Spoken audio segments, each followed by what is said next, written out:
Le pénis captif, est-ce que c'est réel? Et si un jour ça vous arrive, qu'est-ce qu'il faut faire? Bonjour tout le monde, bienvenue dans cette nouvelle vidéo, bienvenue sur Charles.co, votre chaîne santé. Le rappel habituel, abonnez, likez, commentez. Et petit rappel aussi, Charles.co, c'est pas seulement une chaîne YouTube sur laquelle il y a des sujets de santé de toutes sortes, c'est aussi un site de téléconsultation sur lequel vous pouvez consulter des médecins spécialisés dans leur domaine, comme par exemple dans le domaine de la médecine sexuelle. Si vous avez des problèmes d'érection, d'éjaculation précoce, difficultés à éjaculer, suspicion de déficit en testostérone, andropause, etc., vous allez sur le site, vous choisissez le type de problème, vous remplissez le questionnaire, vous faites la consultation avec le médecin. Bref, je crois que vous connaissez, si vous me suivez, ma phrase favorite. Quand on a des problèmes de santé, et en particulier dans le domaine de la santé sexuelle, si ça fait des mois et des mois qu'on essaie de s'en sortir tout seul et qu'on n'y arrive pas, on consulte ou on téléconsulte si c'est plus facile pour vous. Et Charles.co a été fait pour vous faciliter les choses. Aujourd'hui, je vais vous parler d'un syndrome qu'on appelle le syndrome du pénis captif. Pénis captivus, c'est le pénis qui reste coincé dans le canal vaginal. Voyons tout d'abord si c'est réel. Ce syndrome de pénis captif est surtout connu chez les chiens et d'autres animaux, mais surtout les chiens. Pourquoi? Parce que les chiens, ils ont un pénis avec une forme qui se fait un peu comme un bouchon de bouteille.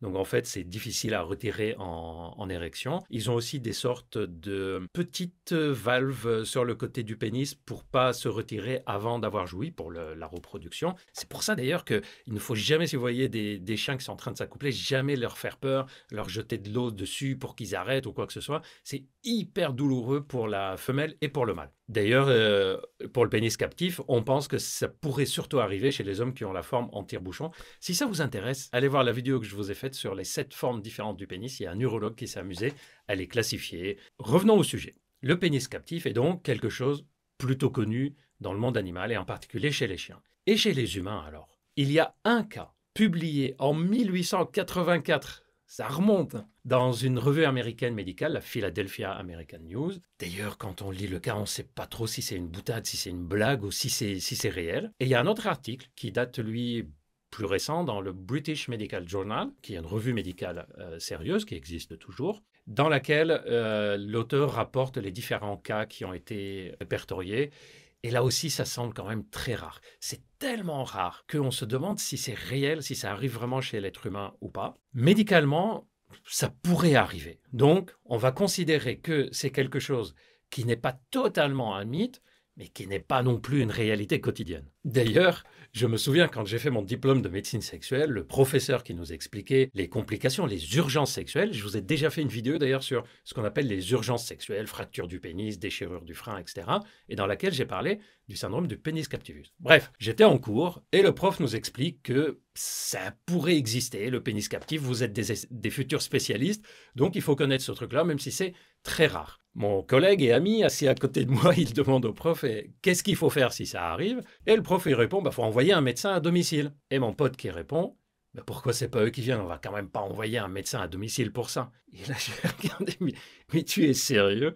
Comment tu veux qu'ils viennent au cabinet médical, à l'hôpital, coincés l'un dans l'autre? Et là, il a percuté de la bêtise qu'il disait. Alors, réellement, qu'est-ce qu'il faut faire? Je vais vous y répondre clairement en 2 points. Premier point, pourquoi ça arrive? Et là, il nous faut un schéma. Voici un magnifique schéma du vagin que j'ai dessiné. Je sais, je suis très doué en dessin. Le vagin, contrairement à ce qu'on imagine, c'est pas un cylindre, un canal tout droit. Ça a la forme, comme vous voyez, un peu comme un diabolo, avec quelques centimètres, ça c'est l'orifice, ça c'est le fond, et à quelques centimètres de l'orifice, 3-4 centimètres, il y a des muscles qui l'entourent, qui sont très très costauds, qui peuvent se contracter de façon très forte. C'est les muscles releveurs de l'anus aussi.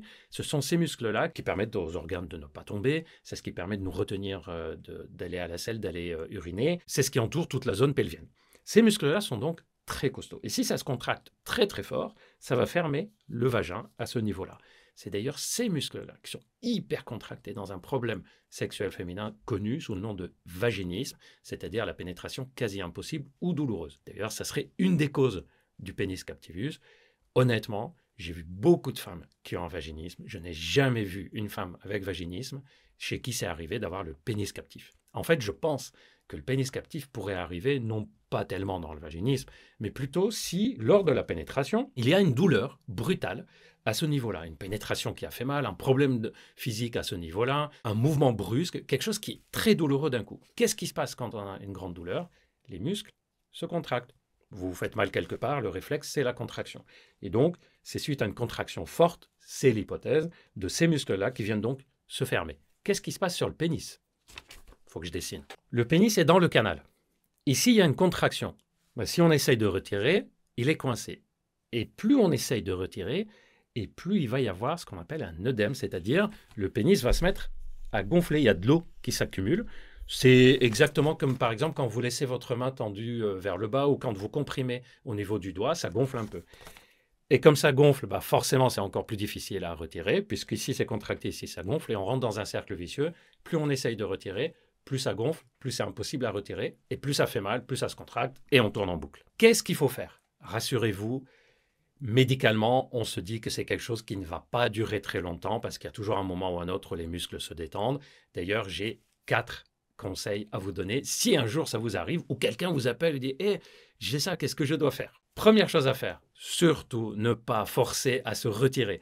Parce que vous l'avez compris, plus on force, plus ça va faire mal au niveau vaginal, plus le vagin va se contracter et plus on force, plus le pénis va se démacier et donc plus il sera en volume qui l'empêche de sortir. On se détend, on se décontracte, on essaye de respirer tranquillement. Deuxième chose à faire, chez la femme, essayez de pousser comme si on voulait aller aux toilettes ou comme si on voulait aller faire caca ou même aller faire pipi, ou tousser, ou rigoler. Bon, je sais, c'est pas forcément...